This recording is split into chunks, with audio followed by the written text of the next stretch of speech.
예전에 제가 신무하던 교회에서 한 권사님이 저한테 이렇게 농담을 하셨어요. 목사님, 혈액형을 음식에 비유하면 뭔지 아세요? 들어본 일이 없어서 잘 모르는데요. 먼저 A형은요, 소세지예요. 무슨 소리예요? 소심하고 세밀하고 죄송해요, 지랄 맞아서 소세지라는 거예요. B형은 뭔지 아세요? 모르겠는데요. 오이지라는 거예요. 오만하고 이기적이고 지. 그리고 O형은 단무지라고 얘기를 하더라고요. 단순하고 무식하고 지해서. 그리고 이제 마지막인데 이제 AB형인데, AB형이 뭔지 아세요? 물어보는 거예요. 뭔데요? 했더니 지. 뭐 굳이 말하지 않겠습니다. 이 농담을 듣고 제가 시원하게 웃을 수가 없었어요. 왜냐하면 제가 AB형이거든요.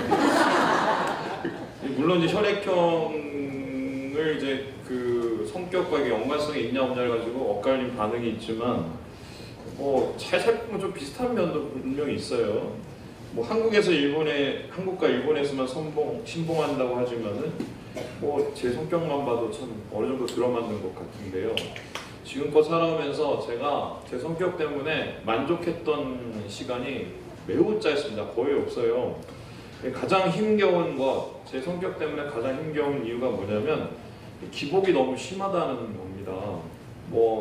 그들 말로는 이래요. AB형은 A형과 B형 성격을 동시에 갖고 있기 때문에 A형이었다가 B형이었다가 찬물과 뜨거운 물을 왔다 갔다 하는 성격이다. 이렇게 얘기하던데요.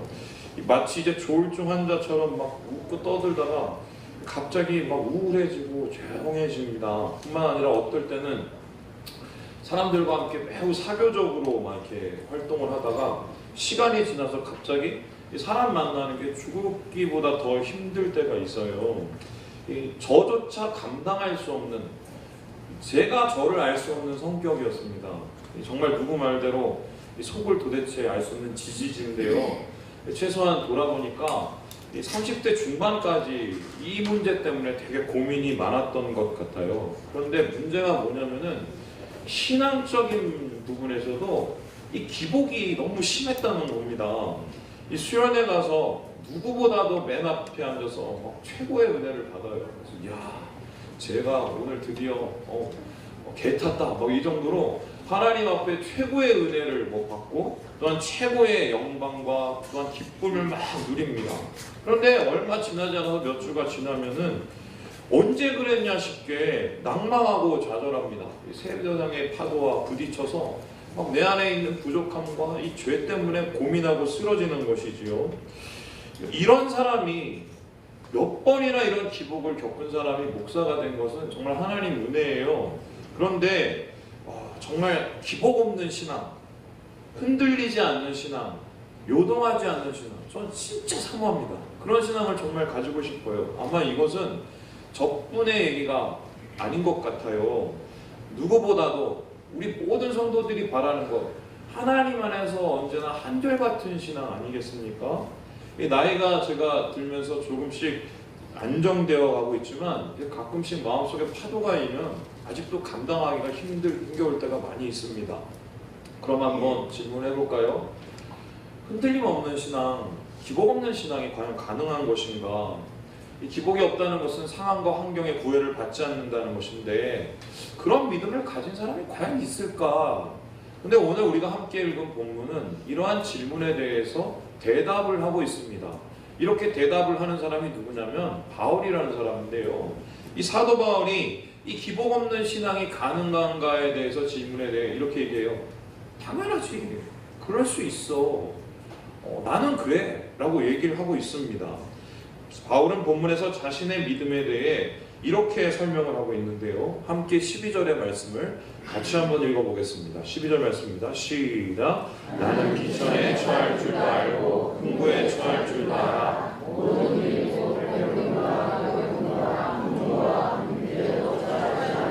일체의 비교를 배웠노라. 바울은 진짜 어떤 형편 속에서도 흔들리지 않은 믿음 가졌다고 말합니다. 그가 말하는 어떤 형편이라는 것은 비천한 형편이에요. 자존심 구겨지는 굴욕적인 상황, 그리고 풍부한 형편, 남이 막 나를 추켜 세워주는 우월의 상황 뿐만 아니라 배부름과 배고픔 또 넉넉함과 가난함을 나는 다 겪어봤고 이 안에서 나는 뭐 기복이 없이 잘 버텨냈어 이렇게 얘기를 하고 있습니다. 이 바울이 말하는 상황은 보통 우리가 힘들어하는 요동치는 상황입니다. 돈 때문에 넘어지고 자존심 때문에 무너지는 게 우리 인생이지요. 돈 없으면은 마음이 무너지고요. 돈이 많으면은 마음을 빼앗깁니다. 자존심 구기는 상황이 오면 분노가 닥쳐오고 사람들이 자존심을 조금 세워주면 언제 그러냐 싶게 교만해지는 게 우리의 모습인데요. 하지만 바울은 이 모든 상황에도 요동하지 않는 믿음 가졌다고 하는데 그 믿음, 이 기복 없는 신앙을 무엇이라고 하느냐? 바울이 자족하는 신앙, 자족하는 믿음이라고 얘기하고 있습니다. 자, 그렇다면 자족이라는 것은 무엇이냐? 뭐 말의 뜻을 표현하면 스스로 만족한다는 것인데 바울의 시대에서 자족이라는 말은 지금의 느낌과는 좀 다릅니다. 이 헬라어 이 자족이라는 단어의 아우타르케스는 이 당시 가장 주된 이 사상, 주된 철학이었던 스토아 철학에서 비롯된 말이에요. 이 스토아 철학자들은 모든 사람들이 자족을 우리가 목숨을 걸고도 추구해야 될 최고의 행복의 상태라고 생각을 했습니다. 그래서 자족이라는 것은 충분히 흡족하고 만족하는 것인데 이 자족에 들어가야 인생이 행복해진다고 생각을 했어요. 그렇다면 스토아 철학자들은 어떻게 하면 자족할 수 있느냐를 제시를 했는데 그 자족에 이르는 방법이 뭐냐? 절제라고 합니다. 여러분 뭐하고 되게 비슷하지 않으세요? 우리 동양의 이 불교 사상하고 되게 비슷합니다. 불교에서 뭐라고 합니까? 우리가 괴롭고 우리 인생이 엉망인 이유가 뭡니까? 욕심 때문이라고 얘기합니다. 이 욕심을 우리가 이겨낼 수 있으면 뭐예요? 우리가 열반에 이른다고 얘기를 합니다. 영원한 기쁨에 이른다고도 얘기를 하죠. 해탈을 한다고도 얘기합니다.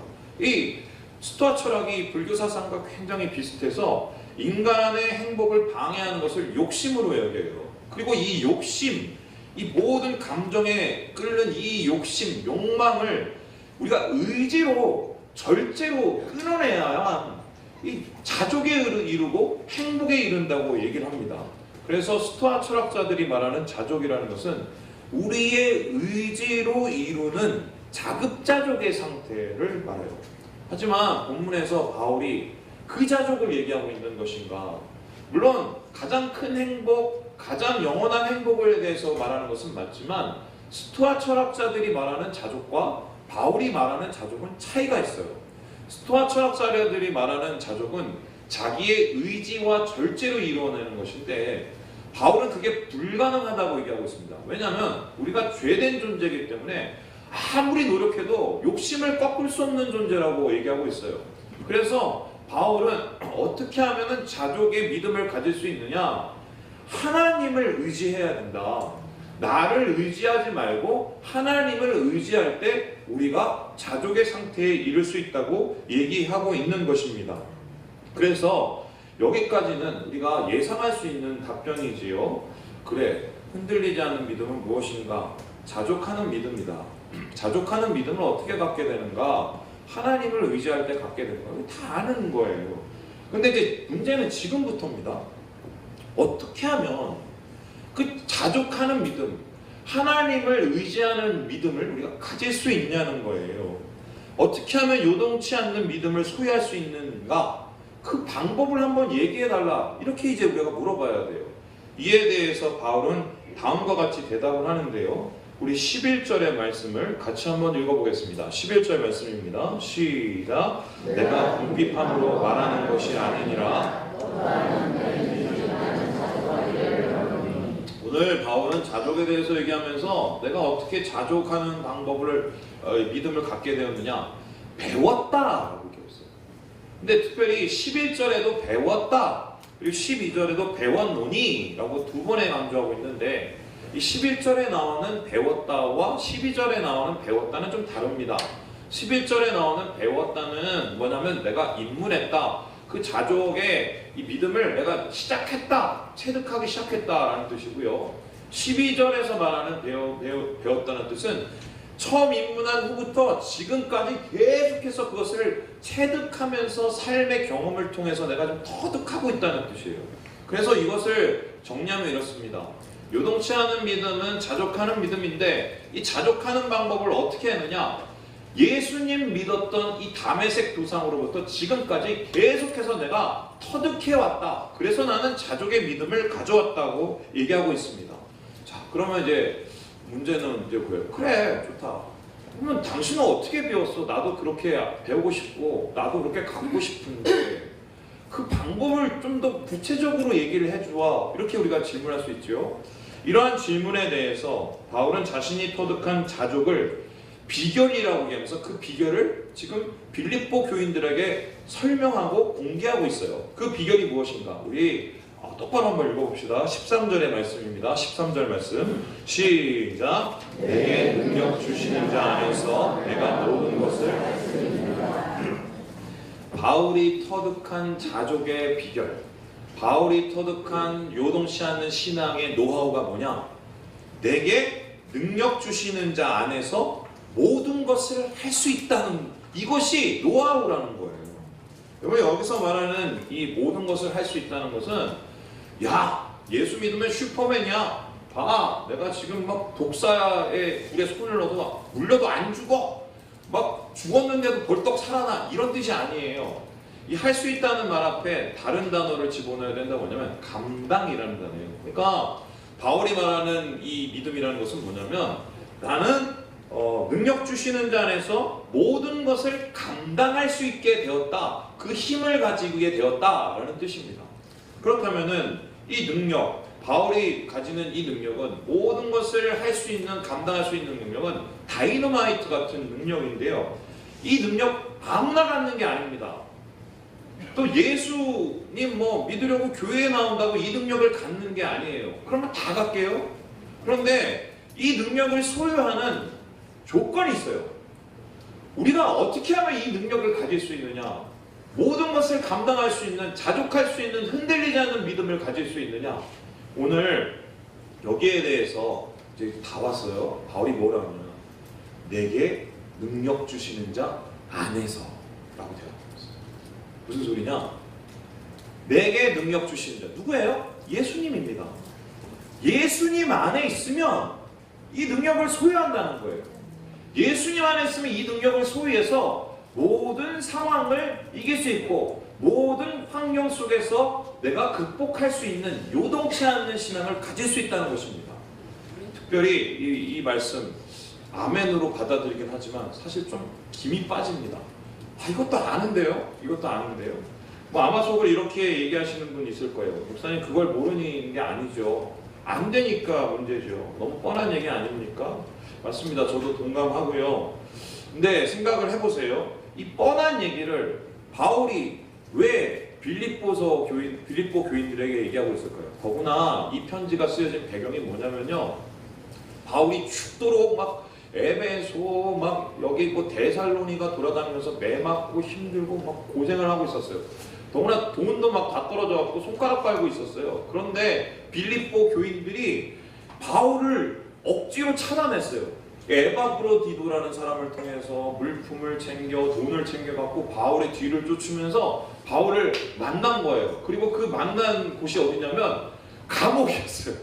감옥에서 바울을 만나서 바울의 사도님 드디어 만났습니다.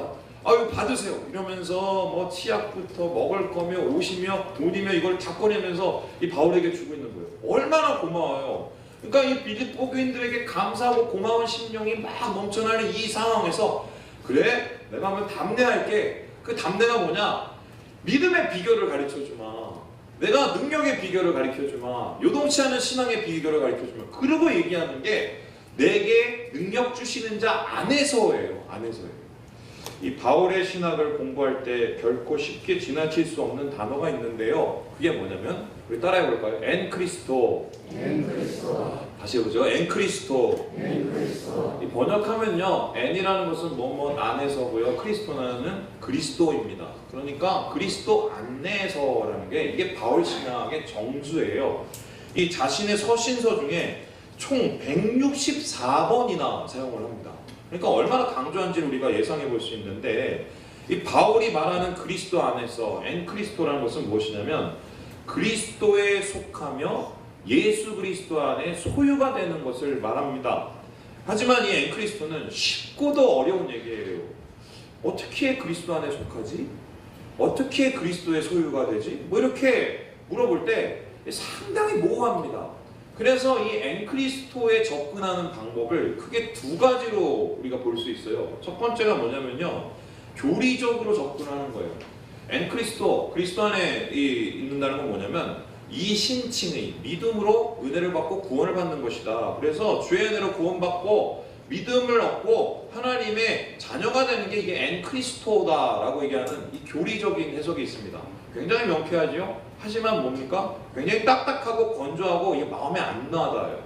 그래서 두 번째 엔크리스토에 대한 설명이 있는데 그게 뭐냐면요, 영적인 해석입니다.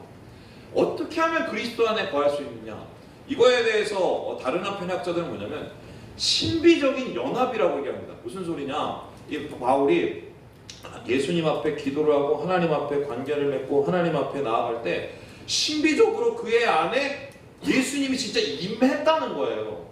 그래서 임했다는 그 능력 때문에 이 바울이 모든 것을 할 수 있다라는 뜻입니다.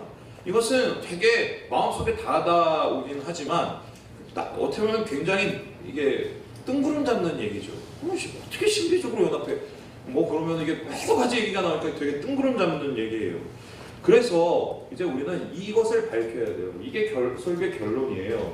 바울이 말하는 예수 안에 거한다는 것은 무엇인가?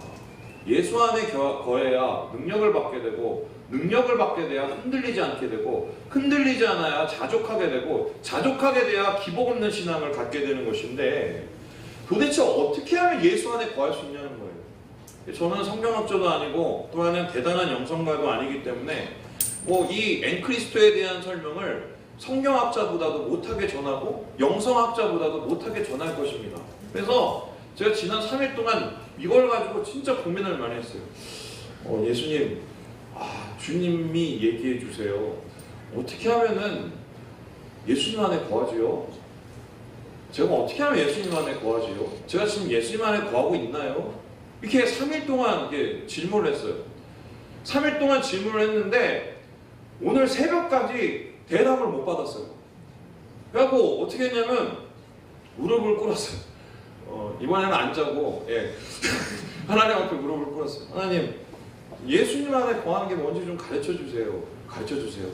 하나님 앞에 질문했어요. 그런데 갑자기 마음에서 이런 마음이 들었어요. 질문을 바꿔보면 어떨까?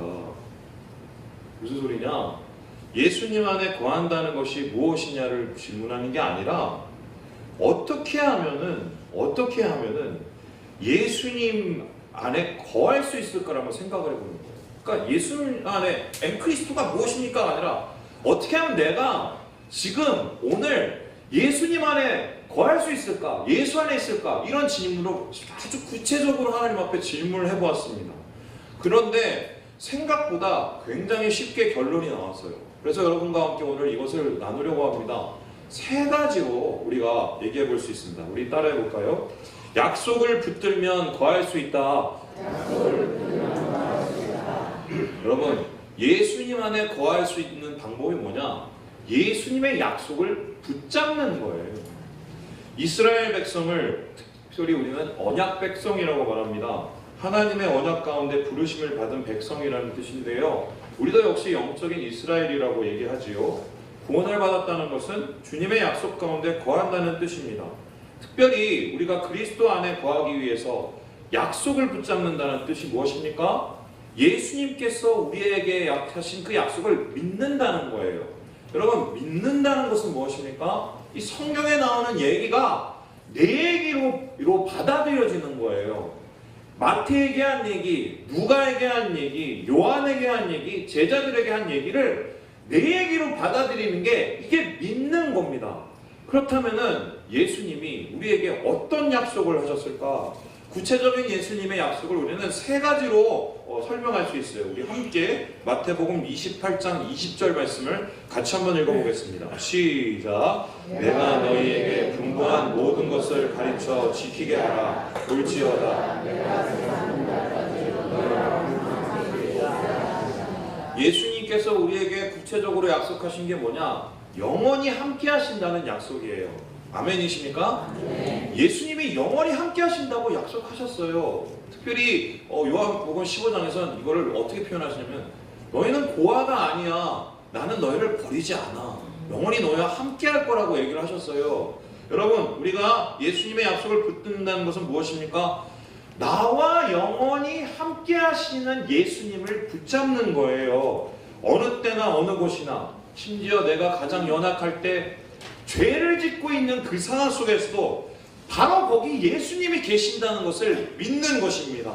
바로 이러한 영원히 함께 하신다는 것을 믿는 이 믿음이 오늘을 버텨낼 수 있는 힘이에요. 두 번째로 우리가 믿어야 될 약속은 무엇입니까? 우리 요한복음 14장 말씀을 같이 한번 읽어보겠습니다. 시작! 내가 아버지께 구하겠으니 그가 또 다른 보혜사를 너희에게 주사 예수님께서 영원히 함께 하신다는 약속과 함께 두 번째 주신 약속은 어떻게 영원히 함께 하냐? 성령으로 함께 한다는 약속이에요. 그래서 우리가 예수님의 약속을 붙잡는다는 것은 나에게 성령을 주시는구나를 믿는 것입니다. 여러분, 성령은 어떻게 받는 것인가요? 어떤 사람들은 성령을 방언을 해야 받는다고 얘기하고, 어떤 사람은 성령을 산에 가서 열심히 기도를 해야 받는다고 얘기를 합니다. 저는 그렇게 생각하지 않아요. 성령을 받는 방법은 딱 한 가지예요. 예수님께서 성령 주실 것을 믿으면 성령을 받습니다. 예수님께서 그 성령을 사모하는 자들에게 성령을 주신다고 약속하셨기 때문입니다. 성령의 다른 이름은 보혜사입니다. 보혜사는 옆에서 돕는 카운슬러를 말합니다. 보혜사에 대해서, 우리에게 약속하신 성령에 대해서 어떻게 하면 설명할 수 있을까? 제가 이번 주에 잠이 안 와서 이 올림픽 경기를 보다가 확 떠오르는 장면이 하나가 있었어요. 이 그림인데요. 한번 보여주시겠어요? 이분이 이제 극적인 역전승으로 금메달을 딴 분이잖아요. 근데 저는 이제 이분보다 이 뒤에 있는 분에 더 주목을 했습니다. 어떤 분이 계속 뭘 이렇게 쳐다보면서 뭐만 중얼중얼거려요. 뭐하지? 심지어 이제 막 이렇게 팔을 쏘다가 엉뚱한 데 화살이 날아가서 막 점수가 엉망이 됐는데, 뒤에 있는 분이 더 중얼거려요. 저분 뭐냐? 그러면 코치였어요. 코치. 나중에 이 선수가 자신이 금메달을 딴 후에 어떻게 금메달을 따냈는지, 위기를 어떻게 이겨냈는지를 물어봤어요. 결과적으로 이 큰 대회, 이 선수들에게 금메달과 동메달과 혹은 탈락을 좌우하는 건 멘탈이거든요. 정신력이에요. 그런데 이 정신력을 가다듬게 하고 위기 상황에서 벗어나게 할 수 있었던 이유, 코치 때문이래요. 코치가 뒤에서는 야, 괜찮아, 할 수 있어. 아유, 괜찮아, 신경 쓰지 마. 너 원래 하던 대로 해. 너 잘 쏘잖아, 임마. 앞을 봐, 관역을 봐. 그리고 호흡을 고르게 하고, 배웠던 걸 계속해서 얘기를 해요. 그러니까 그 얘기를 듣고, 그래, 할 수 있어. 그래, 원래 배웠던 대로 해야지. 이 코치가 말하는 대로 쐈더니 그렇게 됐다는 거예요. 여러분, 이게 성령이세요. 우리 성령 하나님 주시겠다는 약속은 뭐예요? 우리 삶 가운데 막 세파가 와요. 넘어져요. 쓰러져요. 야, 괜찮아. 할 수 있어. 아니, 도와줄게. 원래 하던 대로 해. 너 원래 잘했잖아. 이렇게 성령님께서 우리에게 지금 우리 안에서 간구하고 계십니다. 뿐만 아니라 하나님께 구하시면서 능력을 주시는 분, 바로 이분을 주신다고 우리 예수님께서 약속하셨어요. 우리가 그 약속을 믿는다는 것은 우리에게 성령 주신다는 약속을 믿는 것입니다. 이 세 번째로 예수님 약속을 믿는다는 것은 무엇입니까? 우리 함께 계시록 22장 7절 말씀을 같이 한번 읽어보겠습니다. 시작! 보라, 내가 속히 오리니 예수님의 약속을 붙든다는 것은 예수님이 함께 하신다는 약속, 성령 주신다는 약속을 붙든다는 것과 동시에 다시 오신다는 약속을 붙잡는 거예요. 여러분, 이 재림의 약속이 왜 우리에게 소망이 되고 힘이 됩니까? 내가 지금 넘어지고 쓰러졌어요. 눈앞에 깜깜해요. 그런데 그 좌절과 그 어둠 속에서 우리가 일어날 수 있는 이유가 뭡니까? 끝이 있기 때문이에요. 바로 그 끝에 우리에게 상 주시고 복 주시는 하나님의 은혜가 있기 때문입니다. 다시 오신다는 마지막 날의 약속을 하나님께서 우리에게 주셨기 때문입니다. 이 재림의 약속은 절망의 자리를 박차고 다시 일어날 수 있는 힘인 것입니다. 여러분, 우리의 모든 능력은 믿음으로부터 시작이 돼요. 약속 믿으면 능력을 얻는 거예요. 이 능력이 흔들리지 않는 우리의 자족의 은혜가 되는 것입니다. 그렇다면 이제 봅시다. 그래요. 하나님의 약속을 믿는 것, 예수님의 약속을 믿는 게 이 자족의 비결이다. 그럼 두 번째 비결은 무엇인가? 바로 이 두 번째 비결 우리 따라해 볼까요? 기도의 무릎을 포기하지 말자. 예수님 안에 거한다는 것은 기도의 무릎을 포기하지 않는 것입니다. 여러분 빌립보서 4장 1절에 주 안에 서라라고 이 바울이 강조를 하고 있어요. 그런데 이 4장을 전체를 보면 어떻게 주 안에 서는지에 대한 방법을 얘기해 줍니다. 그런데 그 방법이 무엇이냐? 우리 함께 6절의 말씀을 같이 한번 읽어보겠습니다. 6절 말씀입니다. 시작. 아무것도 염려하지 말고 다만 모든 일에 기도와 간구로 너희 구할 것을 감사함으로 함께 하라. 예, 여기까지입니다. 이 하나님 앞에 하나님 안에 서는 방법이 뭐냐면 기도의 무릎을 포기하지 않는 거예요. 저는 이제 죽기 막히기 싫은 게 몇 가지가 있는데 아픈 거 되게 싫어하고요. 왜냐면 제가 이 폐결핵을 한 1년을 알아봤고 아픈 게 얼마나 힘든지 알아요. 두 번째 뭐냐면 가난이 죽도록 싫습니다. 막 지지리도 진짜 가난했어요. 너무 싫어요. 너무 싫어요. 그립지도 않고 향수도 없어요. 추억하기도 싫습니다. 예전에 진짜 어려운 시절이 있었는데 약 사기도 힘든 상황, 병원 가기도 어려운 상황이었어요. 아버지가 또 미국에 가셔갖고 연락할 데도 없었습니다. 그때 저희 어머니가 선택하는 게 뭐냐? 짐 싸들고 저를 등에 업고 교회 가는 거였어요. 그래서 그 교회에서 이 마룻바닥에 무릎 꿇는 거였습니다. 여러분 저는 하나님의 능력이 뭐냐, 기적이 뭐냐라고 했을 때 예전에는 그렇게 생각했어요. 막 그렇게 해서 꼬였던 장이 풀리고 막 끓던 열이 내려가고 없던 돈이 하늘에서 떨어지고 그리고 끊겼던 소식이 다시 들리고 저는 이게 기적이라고 생각을 했어요. 그렇게 믿었어요. 근데 잘 돌이켜보니까요 진짜 기적과 능력은 그게 아니었어요.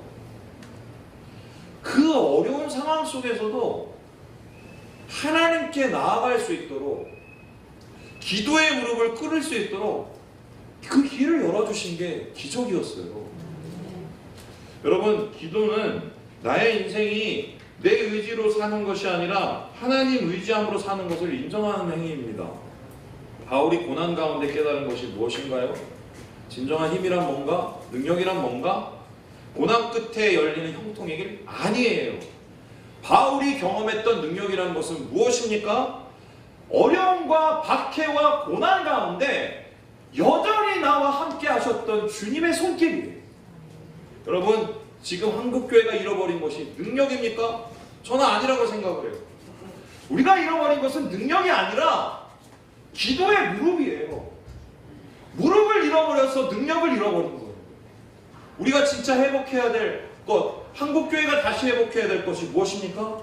하나님 앞에 다시 경건한 무릎을 꿇는 것입니다.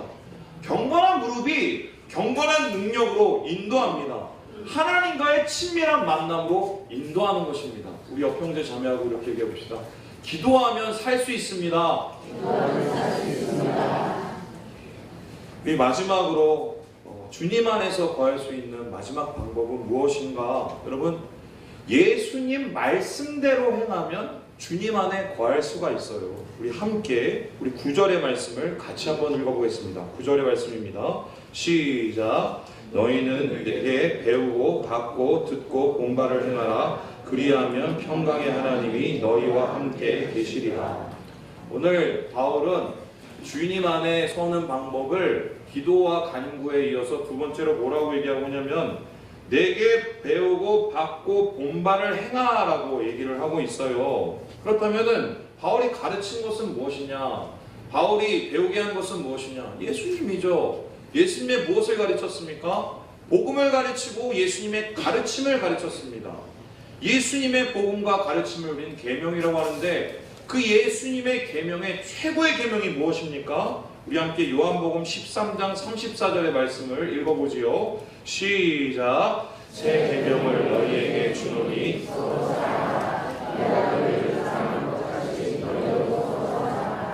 여러분, 예수님 안에서 거한다는 것은 예수님의 말씀대로 행한다는 것을 뜻합니다. 예수님의 말씀대로 행한다는 것은 예수님의 계명을 지키는 것입니다. 그런데 우리가 지켜야 될 예수님의 계명 중 최고의 계명은 사랑이에요. 서로 사랑이에요. 그럼 바꿔 말하면 뭡니까? 사랑하면 능력이 생겨요. 서로 사랑하면 하나님의 능력이 우리 안에 퍼붓듯이 부어진다는 것입니다. 특별히 사도 요한은 요한일서 4장 16절에서 사랑 안에 거하는 것이 하나님 안에 거하는 것이라고 얘기를 하고 있습니다. 자, 그러면 다 왔어요. 좋습니다. 흔들리지 않는 신앙, 자족하는 신앙입니다. 자족하는 신앙은 내게 능력 주시는 자 안에 거하는 것입니다. 내게 능력 주시는 자 안에 거하는 것은 무엇입니까? 약속을 붙잡는 것, 그리고 기도의 무릎을 포기하지 않는 것, 그리고 그 사랑 안에 거하는 것입니다. 그러면 예수님이 말씀하시는 그 서로 사랑하는 것은 무엇인가? 우리 요한복음 13장 3절에서 5절까지의 말씀을 같이 한번 읽어보겠습니다. 시작! 저녁 먹는 중 예수는 아버지께서 모든 것을 자기 손에 맡기신 것과 또 자기가 하나님께로부터 오셨다가 하나님께로 돌아가실 것을 아시고 저녁 잡수시던 자리에서 일어나 겉옷을 벗고 수건을 가져다가 허리에 두르시고 이에 대야에 물을 떠서 제자들의 발을 씻으시고 그 두르신 수건으로 닦기를 시작하여. 여러분, 예수님께서 자기가 죽으실 것을 아셨어요. 이제 제자들에게 가르칠 날이 딱 몇 시간밖에 남지 않았습니다. 예수님의 가장 큰 계명과 가르침을 가르쳐야 되는데 그것은 사랑이었습니다. 어떻게 하면 사랑을 가르치지? 예수님이 많이 고민하셨어요. 그리고 그 사랑을 가르치는 가장 극적인 표현을 드러내셨는데 그게 뭐냐? 발 씻는 거였어요. 왜 하필이면 많은 사랑의 방법 중에 발을 씻으셨을까? 뭐 어떤 사람들은 그렇게 얘기해요. 겸손을 가르치기 위해서, 섬김을 가르치기 위해서. 근데 저는요, 이 말씀 묵상할 때마다 마음속에서 그런 생각보다는 다른 마음이 들어요. 그 발로 도망가기 때문이에요. 예수님이 왜 발을 씻기셨는가? 곧 있으면 그 발로 도망가기 때문에 씻기신 거예요. 그렇다면 예수님이 그들에게 보이신 사랑은 발 씻기는 사랑인데 그 발 씻기는 사랑이라는 것은 뭐예요? 용서예요. 그러면 사랑의 가장 담대한 표현이 뭔지 아세요? 용서예요. 사랑이 우리의 삶 가운데 능력이 되기 위해서 우리가 필요한 게 뭡니까? 용서예요. 우리가 외국에 나갈 때마다 공항 검색대를 지나지 않습니까? 공항 검색대 뒤에 옆에 보면 여러분 굉장히 큰 이 쓰레기통이 있어요. 근데 그 쓰레기통을 여러분 한번 잘 지켜보셨어요? 그 안에 뭐가 있는 줄 아십니까? 쓰레기가 있는 게 아니에요. 쓸 수 있는 것들이 있어요. 그 쓸 수 있는 것들이 대부분 뭐냐? 액체, 물, 손톱깎이, 라이터, 스프레이 뭐 이런 게 이 공항 검색대 옆에 있는 이 쓰레기통에 들어가 있어요. 그럼 왜 이거를 옆에 갖다 넣나요? 못 쓰니까? 아니면은 뭐 돈이 안 되니까? 아니죠. 그 가운데는 정말 새로 산 것도 있어요. 제가 새로 샀다가 몇 번을 집어넣은 이 안타까운 이 일을 내가 해보는 이거예요. 그 넣는 이유가 뭐예요? 못 갖고 들어가니까 그런 거예요. 그거 갖고 비행기 타면 안 되니까. 여러분, 우리가 하나님 안에서 천국에 들어가고 그 천국문에 이를 때 그 천국문 옆에는 제가 생각할 때 아주 커다란 쓰레기통이 있을 거예요. 그 쓰레기통에서 우리가 뭘 넣어야 될까요? 누군가를 향한 분노의 감정, 해결되지 않는 억울함, 도저히 용서하지 못하는 마음속의 쓴뿌리. 여러분, 이것은요 하나님의 나라에 적합하지 않기 때문에 버려야 될 쓰레기예요. 목사님, 얼마나 억울한지 아세요? 얼마나 힘든지 아세요? 목사님이 당해보셨어요? 저 몰라요. 하지만 한 가지는 알아요. 그것이 천국과 어울리지 않는다는 것입니다. 하나님의 사랑을 방해한다는 것이에요. 하나님의 사랑을 방해하는 것은 주님의 능력을 가로막는 것입니다. 그것이 어떠한 가치를 가지건, 어떠한 억울함이 있건, 어떠한 마음속에 사연이 있던 버려야 돼요. 그게 우리가 흔들리지 않는 믿음을 갖는 방법입니다. 말씀을 마치려고 합니다. 여러분, 능력은 사랑이에요. 능력은 약속입니다. 능력은 기도의 무릎입니다. 오늘 우리가 다시 꿇어야 될 무릎은 무엇입니까? 오늘 우리가 다시 붙들어야 될 약속은 무엇입니까? 오늘 내가 다시 내려놓아야 될 사랑의 용서는 도대체 무엇일까요? 여러분, 이것을 기억하시고 주님의 흔들리지 않는 이 자족의 능력을 배우시는 이 모든 성도들 되시길 주님의 이름으로 축원합니다. 기도하겠습니다.